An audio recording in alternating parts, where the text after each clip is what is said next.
Hadirin wal hadirat, muslimin wal muslimat, diberikan panjang umur, sehat wal afiat, rezeki yang banyak dan barakah, diberikan husnul khatimah, dan segala munajat, segala doa, segala hajat diijabah, diqabul oleh Allah Subhanahu wa taala. Amin Allahumma amin. Hadirin hadirat yang dimuliakan oleh Allah Subhanahu wa taala,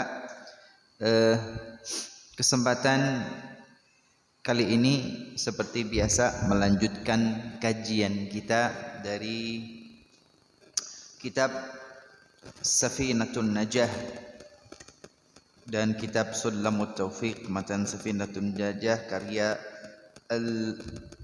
Syekh Salim bin Syekh Samir Al-Hadrami rahimahullah ta'ala, wa nafa'na bihi wa bi'ulumihi fid daraini ila an qala, sampai halaman berapa?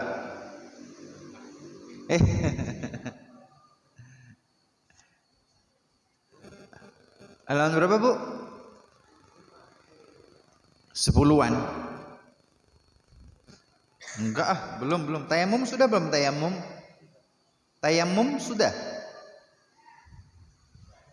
Tayamum, asbabut tayammum thalatha, faqdul ma' wal marad wal ihtiyaju ilaihi li'atsi hawayanin muhtaram. Sudah. Tayamum sudah. Tayamum itu menjadi jalan keluar solusi. Boleh tayamum pertama, kenapa? Li faqdil ma', memang enggak ada air. Yang kedua, mal marad, sakit. Wal ihtiyaju ilaihi, atau jumlah airnya amat sangat terbatas dan lebih dibutuhkan untuk menyambung kehidupan manusia ataupun menyambung kehidupan hewan yang dihormati dalam syariat Islam. Jadi kedinginan nggak boleh tayamum. Kemarin sempat hujan sepanjang sore dan sepanjang malam. Nggak tahu yang di sini hujan apa nggak? Nggak hujan. Oh. Ada beberapa wilayah Malang Raya yang diguyur hujan deras. Bahkan ada yang hujan es ya, di Buleleng hujan es. Yang di Pakis dan Kota Malang itu selain hujan deras di sore dan petang hari, kemudian terus berlangsung gerimis sepanjang malam. Dingin tidak menjadi penyebab bolehnya tayamum. Kenapa ngomong begitu? Ya Beb, kenapa begitu Beb? Ya, kemarin Habib sempat ke Turki, ketika turun salju dan cuacanya di bawah 0 derajat. Malam hari bisa min 15, min 10. Di siang hari min 1, min 2. Mataharinya ada tapi min. Boleh tayamum enggak? Jawab saya, enggak boleh. Tayamum itu bukan karena kedinginan seperti ini. Jadi ya tetap wudu seperti biasa dengan menggigil kedinginan. Ala kulli hal, tayamum beres. Kemudian nawaqidul wudu, yang membatalkan wudu sudah. Man intaqadha wudu'uhu haruma li arba'atu asya. Sudah. Loh kok sudah semua?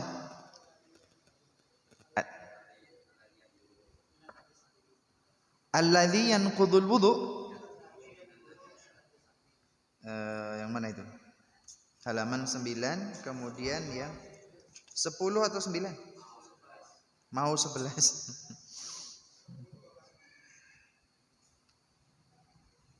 Bunyinya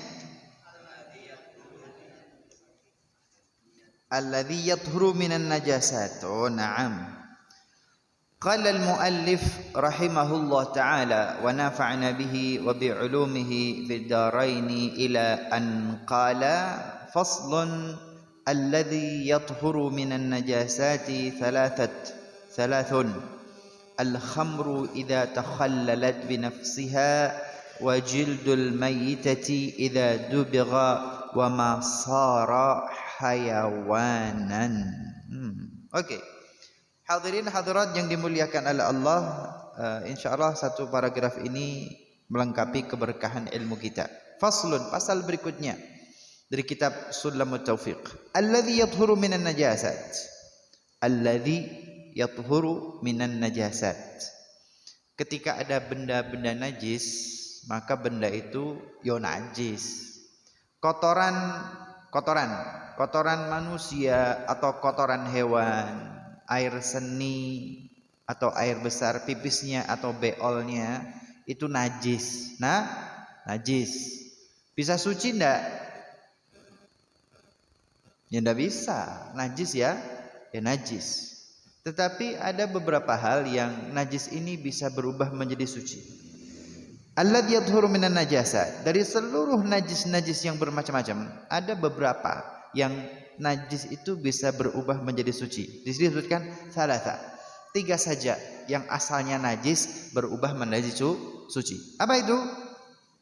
Al-khamru idza takhallalat bi nafsiha. Yang pertama, al-khamru idza takhallalat bi nafsiha. Khamr apa dia berubah, mengalami fermentasi dengan natural sendiri tanpa campur tangan rekayasa dan kemudian menjadi cuka.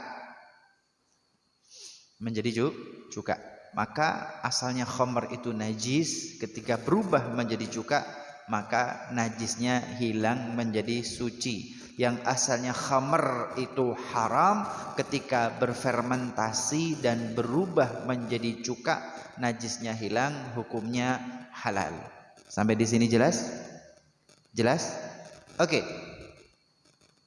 Yang kedua, wajildul maitah. Wajildul maitah, kulit bangkai. Kulit bangkai. Apa bangkai itu? Sembelihan yang tidak menyebut nama Allah, maka hukumnya menjadi bangkai.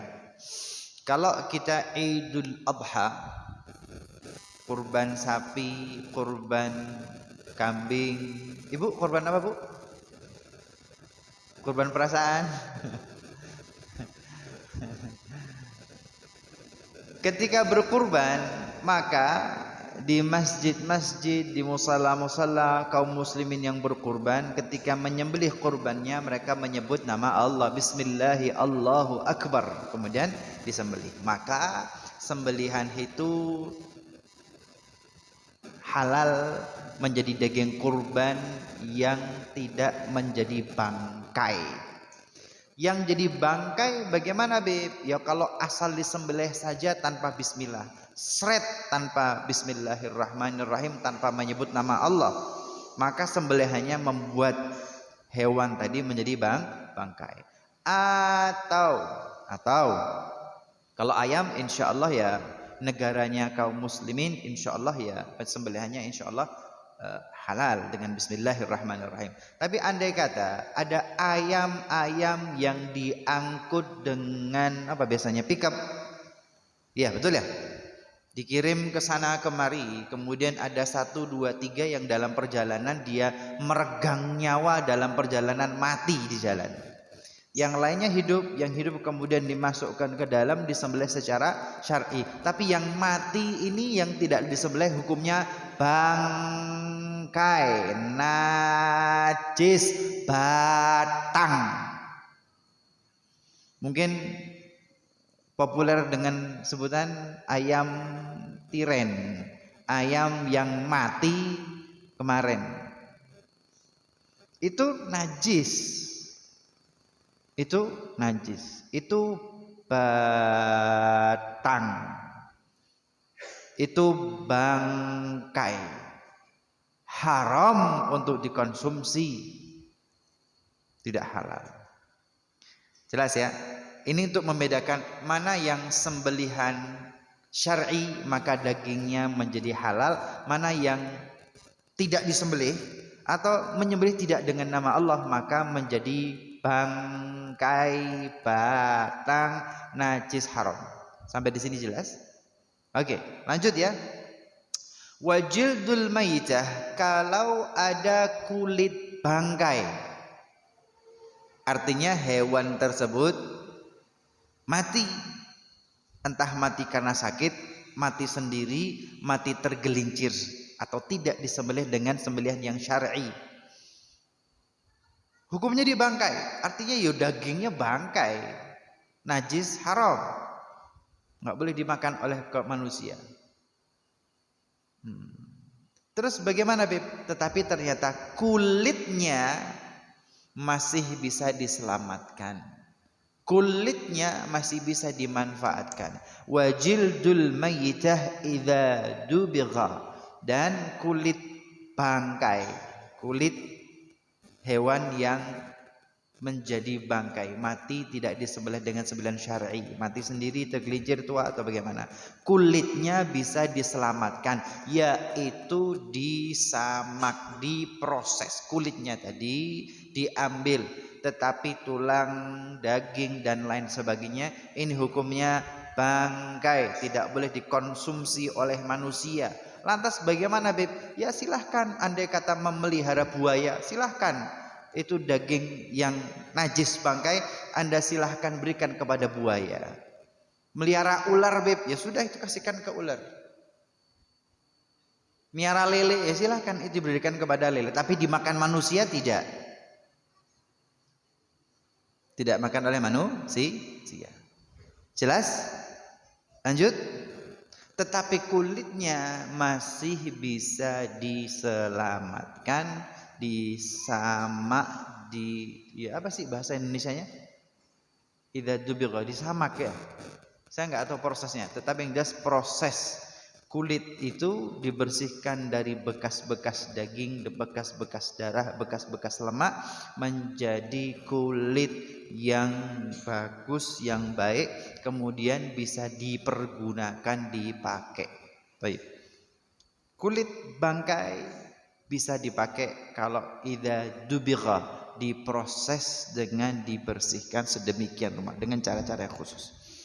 Pertama dari khamar kalau menjadi cuka, yang kedua bangkai, kulitnya diselamatkan dengan proses tertentu hingga bisa dipakai jadi sepatu, jadi baju, jadi jaket atau jadi apapun. Yang ketiga wa masara hayawanan. Yang ketiga ini wa masara hayawanan, apapun yang berubah menjadi hewan, apapun, wa masara hayawanan, dan apapun yang menjadi hewan. Ini kok yang ketiga Habib tidak paham, yang maksud jadi hewan ini apa? Belatung itu dah, belatung atau sesuatu yang najis tapi kemudian dimakan oleh hewan, maka hewan itu hewan itu tidak najis ya. Seperti itu tadi, kalau Anda memelihara lele, bangkai itu kan najis, bangkai itu najis, tapi ketika bangkai tadi kemudian dilempar ke kolam lele, dimakan sama lele, ya sudah, lelenya tidak najis, lelenya tidak najis. Lele ini yang habis panen lele dari mana? Lelenya tidak najis, lelenya menjadi suci. Baik. Ini tiga hal yang berkaitan bahwa ada tiga hal yang asalnya najis berubah menjadi suci dan halal. Hadirin hadirat yang dimuliakan oleh Allah, karena ini di penghujung pertemuan dan kita akan menyambut bulan Ramadan.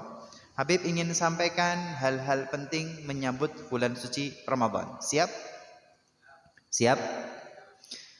Yang pertama, An Ibni Abbas, hadis yang pertama, An Ibni Abbas, An Ibni Umar radhiyallahu taala anhuma, dari sahabat Rasulullah Abdullah bin Umar bin Khattab radhiyallahu anhu, beliau berkata, sami'tu Rasulullah sallallahu alaihi wasallam yaqul, aku telah mendengar Rasulullah sallallahu alaihi wasallam ketika beliau bersabda, sumu li ru'yatihi wa aftiru li ru'yatihi fa in ghumma alaikum faqduru lahu.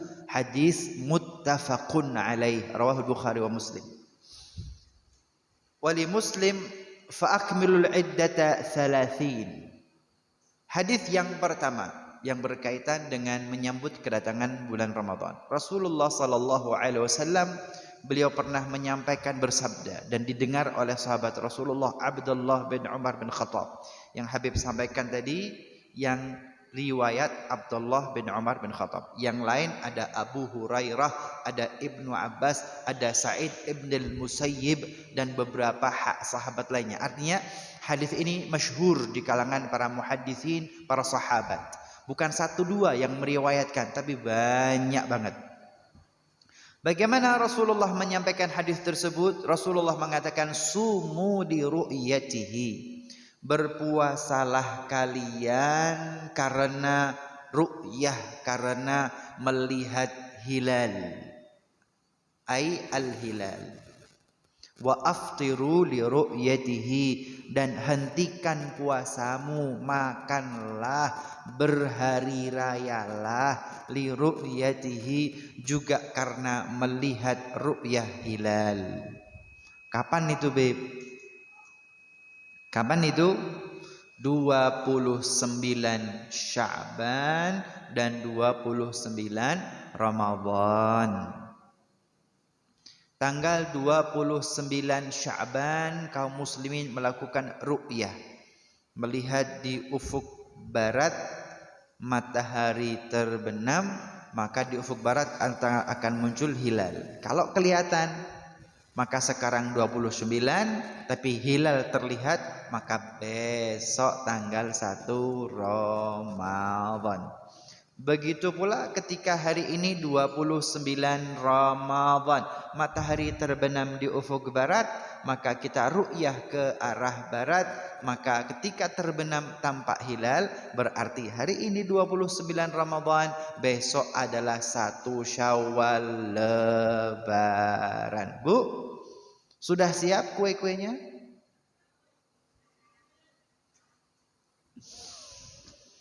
Sik suwe.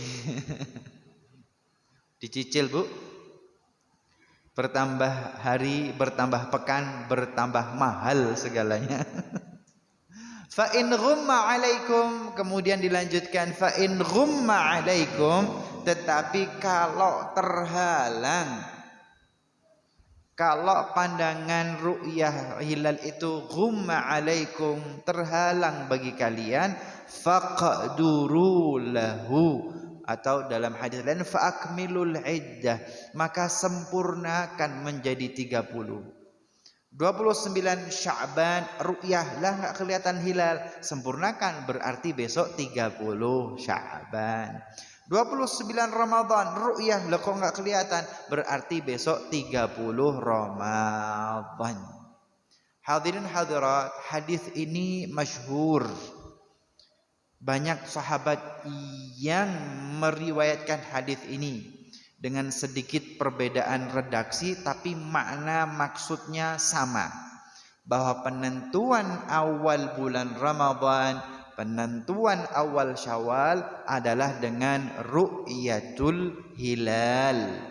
Dan kemudian ijma'us salaf wal ummah, ijma', kesepakatan, konsensus seluruh salafus salih dari zaman para sahabat, zaman khulafaur rasyidin, zaman para ulamaul madzhab, muhadditsin, mufassirin, semua ulama satu kata bulat menyatakan dengan ru'yah.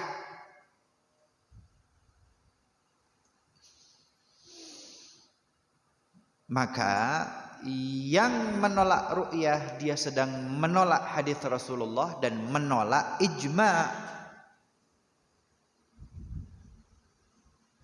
Oke, sampai di sini bisa diterima? Bukan hanya hadis ya, karena ada ijma'nya juga. Kompak seluruh ulama, seluruh mazhab, seluruh sahabat ru'yah. Walaupun nanti di abad-abad ke berikutnya mulai muncul hisab. Wa hadzal hadis wa ma alaihi amalus salaf hujjah alal munajjimin. hadis tersebut dan yang dilakukan oleh ulama menjadi argumen dan penolakan bagi mereka yang kemudian menentukan dengan hitungan-hitungan astronomi, munajjimin, ahlin nujum. Sampai di sini diterima? Bisa dipahami? Lanjut dulu ya. Oke. Ru'yatul hilal itu dengan mata telanjang. Bukan dengan apa? Teropong bintang, juga tidak pula dengan ahli nujum, ahli hisab. Tapi andai kata menggunakan hisab dan menggunakan teropong, maka ini sebagai alat bantu dan keputusan akhirnya adalah ru'yah dengan mata telanjang. Kalau menurut perhitungan hisab ini, maka sekian derajat akan tampak. Oke, boleh. Sebagai data pendukung saja, tapi keputusannya bukan ini. Kenapa? Menurut hitung-hitungan jelas ini bahwa tingginya sekian derajat, pasti kelihatan. Tetapi cuaca tak selamanya cerah. Hari ini tak hujan, kemarin hujan deras. Tak selamanya indah seperti cinta.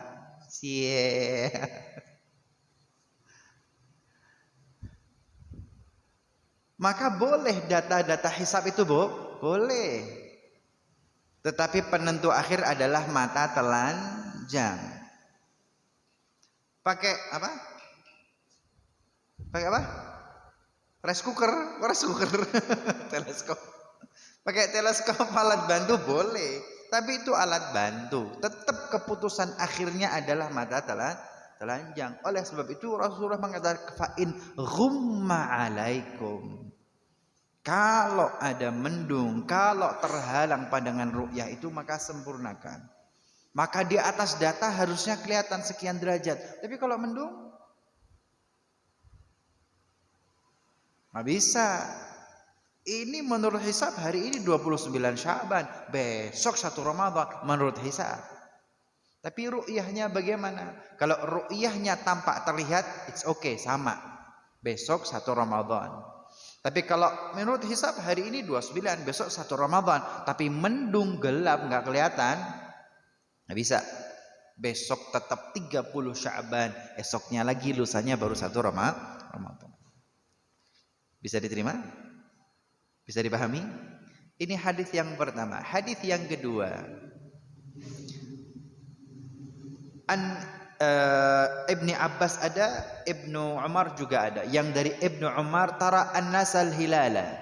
Orang-orang Madinah itu lagi ru'yah, semua orang lagi ru'yah, ngelihat. Ada titik-titik pantau di kota Madinah di zaman Rasulullah sallallahu alaihi wasallam. Ternyata enggak ada yang lihat. Tapi ternyata Abdullah bin Umar satu-satunya orang yang kemudian datang kepada Rasulullah, qala inni ra'aitu, ya Rasulullah, inni qad ra'aitul hilal, ya Rasulullah, aku sungguh beneran saya menyaksikan hilal. Fasama an-nabiy sallallahu alaihi wasallam wa amara an-nasa bis-shiyam. Maka Abdullah bin Umar bin Khattab saja yang melihat. Ibnu Umar doang yang ngelihat, satu kota Madinah yang lain nggak kelihatan. Yang lain nggak kelihatan, yang kelihatan hanya Abdullah bin Umar. Dan Abdullah bin Umar ngomong kepada Rasulullah, maka Rasulullah puasa dan Rasulullah memerintahkan sahabat yang lainnya untuk puasa keesokan harinya. Hadis ini kenapa, Beb? Hadis ini memberikan kita informasi bahwa cukup satu orang melihat hilal, maka itu menjadi keputusan bagi semuanya untuk puasa esok harinya. Indonesia, titik pantaunya dari Sabang sampai Merauke, betul ya? Berapa titik pantau? 6 titik pantau utama, belum nanti yang cabang-cabang, yang relawan kan. Nggak harus semua kelihatan. Satu aja kelihatan, yang lain nggak kelihatan. Satu itu cukup menjadi keputusan besok puasa atau besok lebaran.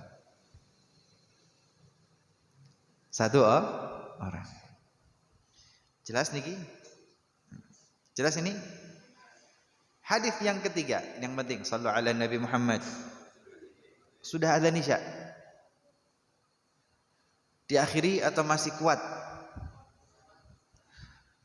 Tambah sedikit ya. Tambah sedikit, enggak apa-apa. Qala Rasulullah sallallahu alaihi wasallam, man lam yubayyit as-siyama fala siyama lahu. Hadis Walid Daruqutni, man lam la siyama liman lam yufridhu minal lail. Ada dua hadis ya. Hadis yang pertama, man lam yubayyitus siyama fala siyama lahu.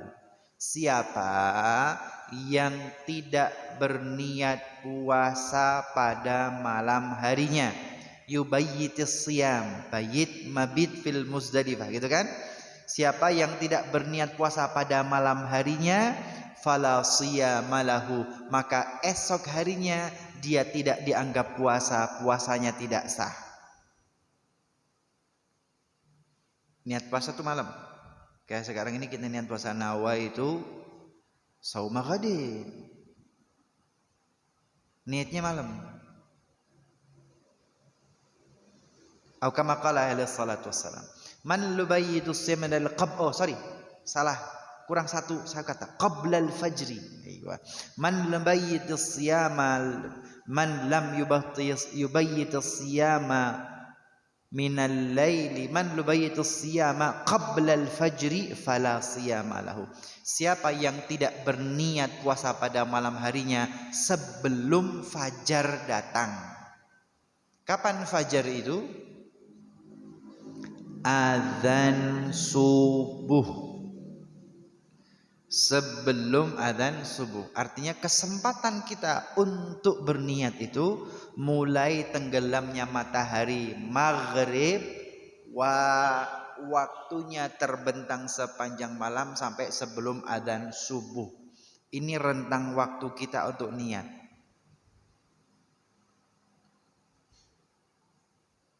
Maka masjid kita, mushola kita mengajarkan setelah selesai tarawih, setelah selesai witir, kemudian berdoa.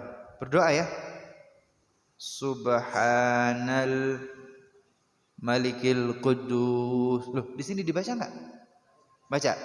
Subuhun Quddus Rabbuna wa Rabbul Malaikati Warruh.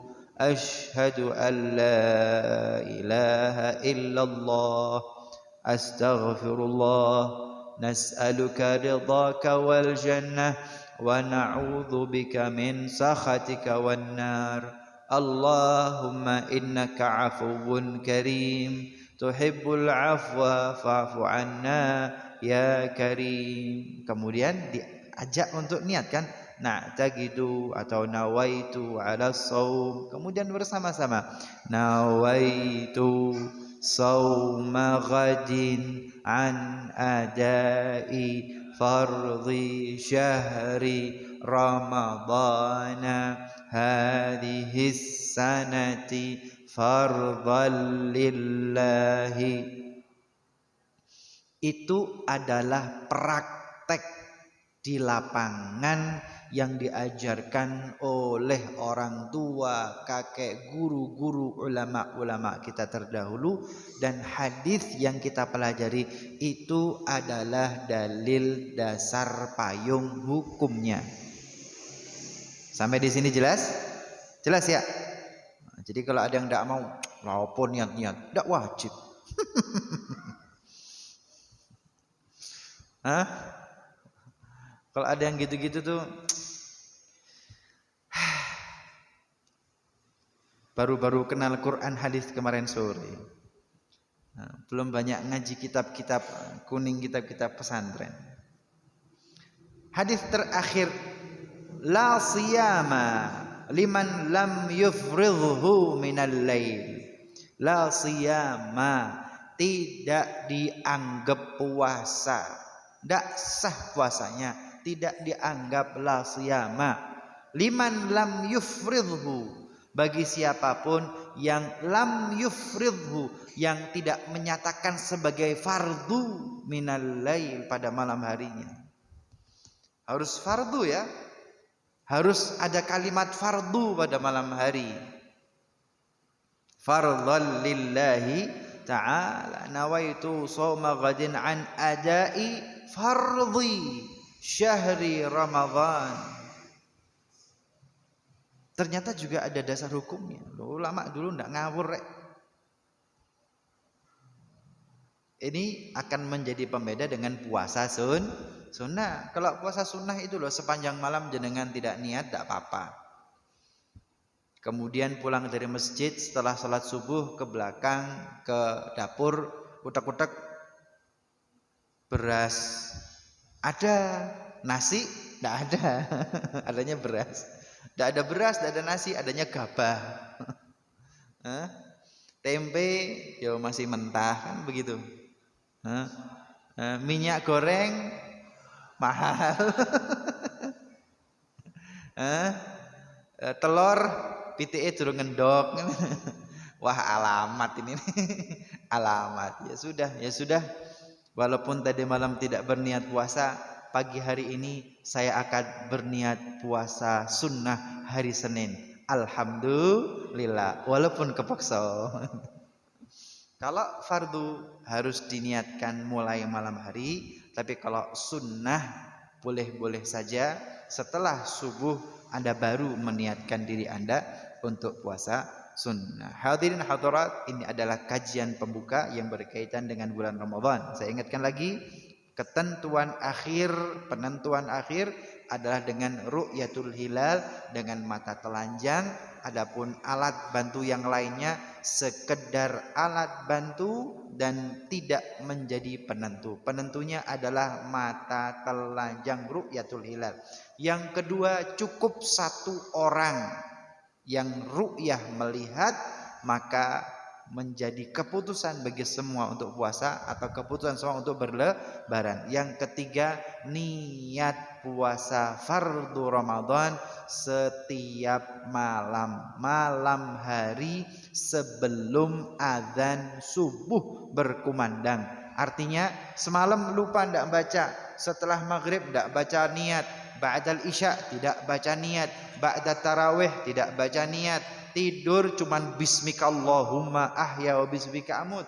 Puasanya ndak bangun-bangun sahur gitu kan, bangun-bangun sahur juga belum membaca niat, selesai sahur baru belum baca niat sama sekali. Bagaimana selama muadzin belum adzan, Anda masih punya kesempatan untuk baca niat. Beb, saya habis sahur, terus itu di masjid sudah dikumandangkan imsak kurang 5 menit, masih boleh niat gak?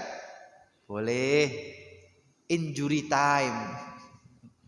Beb, di masjid sudah gembor-gembor itu muadzinnya, imsak, al-imsak, sudah imsak beb, masih boleh niat? Boleh, ada niat puasa pada saat itu selama belum adzan subuh. Beb, benar-benar lupa. Saya ingat ketika muadzin sudah mengumandangkan Allahu Akbar, sudah adzan subuh. Bagaimana beb?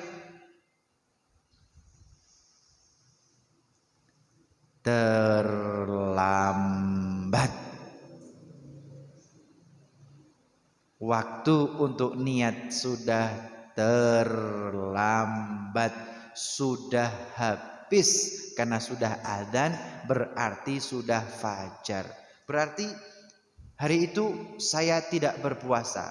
Anda dianggap tidak berpuasa.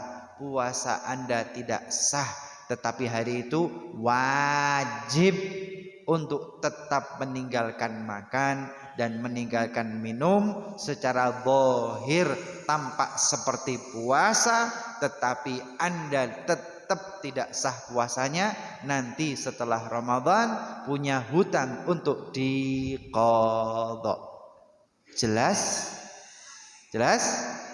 Oke, wallahu taala a'lam bissawab. Ada pertanyaan? Enggak ada. Jelas ya? Kurang lebihnya mohon maaf, wal afu minkum, wassalamu alaikum warahmatullahi taala wabarakatuh.